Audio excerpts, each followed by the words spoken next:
शहीर भाई ये बताएं कि कुछ लोग जो हैं वो कहते हैं कि आपका कादियानियों के ख़िलाफ़ जो आपका स्टांस है पाकिस्तान में, आप कहते हैं कि इनको इदारों में भी जगह ना दी जाए और इनको जो उस तरीके से अपना फ्रीडम ऑफ एक्सप्रेशन जो है, ये सवाल बहुत ज़्यादा पूछा जा रहा है कि उनको फ्रीडम ऑफ एक्सप्रेशन जो है उसको आप दबाने की कोशिश करते हैं। और फिर लोग कहते हैं कि पेशावर में जो हाई कोर्ट में जो वाक़या पेश आया वो भी नाजायज़ है। और अगर पाकिस्तान ये दावा करता है कि इस मुल्क में अक़लियतों को आज़ाद सांस लेने की जो इजाज़त है, और फिर कायद-ए-आज़म के साथ कायद-ए-आज़म का वो जो मामला था कि आपको आज़ादी है अपनी इबादत गाहों में जाने के लिए और कहने के लिए, तो उस पर वो बात करते हैं। तो आपका ये जो इतना सख्त स्टांस है कादियानियों के ख़िलाफ़, ये क्यों है? देखिए, अक़लियत होना है समथिंग एल्स और फितना होना है समथिंग एल्स। अक़लियत कौन है? एक हिंदू, सिख, ईसाई जो कहता है कि मैं हिंदू हूँ, जो कहता है कि मैं सिख हूँ, मैं ईसाई हूँ, अपनी शनाख्त बताता है। ठीक है। फितना क्या है? मुनाफिक क्या है?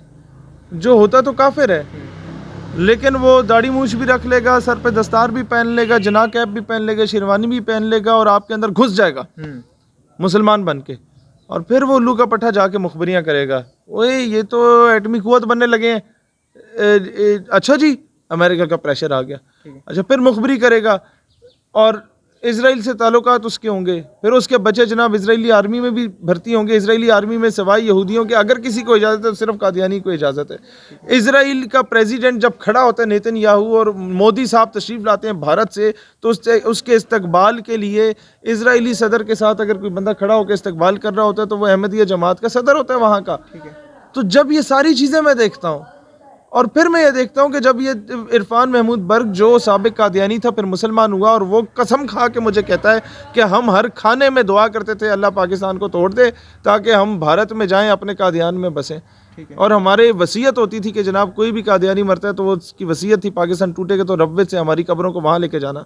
और फिर जो इस मुल्क का सबसे बड़ा साइंसदान खुद को पोर्ट्रे करता था डॉक्टर अब्दुल सलाम, वो नोबल पीस प्राइज़ मिलने के बाद इस कौम ने जो उससे इज्जत दी उसके बावजूद ये कहता था कि मैं मर जाऊँ तो पाकिस्तान में दफन न करना, भारत में जाके मुझे मुर्दार करना। तो इस सारी चीज़ों के बाद और फिर MM अहमद जो एक ब्यूरोक्रेट था जिसने बांग्लादेश को तोड़ने में अपना एक कलीदी किरदार अदा किया, कैबिनेट मीटिंग्स में सारा हुआ, फिर उस पर कातलाना हमला भी मुसलमानों ने किया कि ये तो उल्लू का पट्टा गद्दार निकला। उस सारे सिनेरियो में पता चलता है कि वो भी कादियानी था।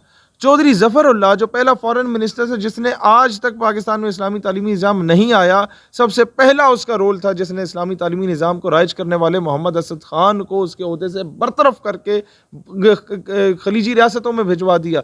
ये सारी चीज़ें जब मैं देखता हूँ, कड़ी से कड़ी में लाता हूँ, फिर मैं बोलता हूँ कि कादियानी पाकिस्तान में जिस तरह मर्जी रहें मुझे मसला नहीं है, ये नौकरियाँ करें मुझे मसला नहीं है, लेकिन इन्हें फोर्सेस में नहीं होना चाहिए कि वहाँ पाकिस्तान के डिफेंस का मामला है, हमारी न्यूक्लियर जो है एसेट्स का मामला है, हमारी क्या पूरी उम्मत की बका का मामला है, तो वो किसी काफिर को वहाँ पर मौजूद नहीं होना चाहिए, ऐसे मुनाफिक को।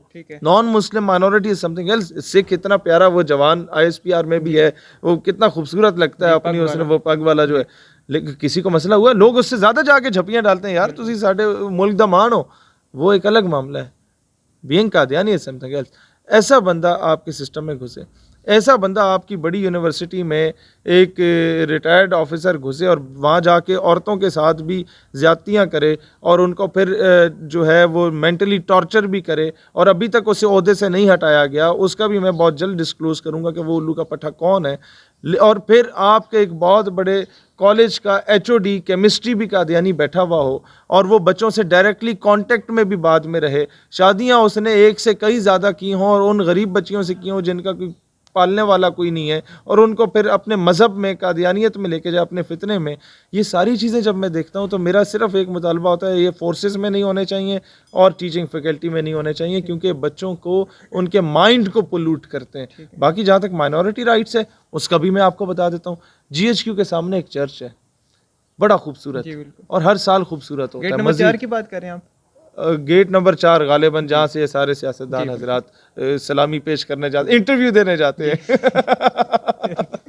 तो जिसका इंटरव्यू अच्छा नहीं होता वो फिर इधर आके एहतजाज भी करते हैं। अच्छा, तो उसके सामने एक चर्च है, उसकी जो स्लेब का निशान है वो बिल्कुल GHQ के गेट नंबर 4 के सामने है। ठीक है। कभी आपने देखा हो कि फॉर्मेशन कमांडर कॉन्फ्रेंस होती है, कोर कमांडर कॉन्फ्रेंस होती है और कहा जाए कि सिक्योरिटी कंसर्न्स की वजह से चर्च को बंद कर दिया जाए? नहीं होता बिल्कुल। मैं और सरकारी खजाने से जी। उस चर्च को पैसे दिए जाते हैं कि आप इसको मजीद बेहतर करें, आपके लोग आते हैं इधर रहें, कोई मसला नहीं है। और उसी तरह एक क्रिकेट मैच होता है लाहौर में, कजाफी स्टेडियम में, तो उसके 1 या 2 किलोमीटर स्क्वायर तक जितनी मसाजिद हैं सबको सिक्योरिटी पॉइंट ऑफ व्यू की वजह से 3-3 दिन बंद कर दिया जाता है। इससे बढ़ के कौन से माइनॉरिटी राइट्स? योहानाबाद में 2 हाफिज कुरान भाइयों को जिंदा जला दिया जाता है।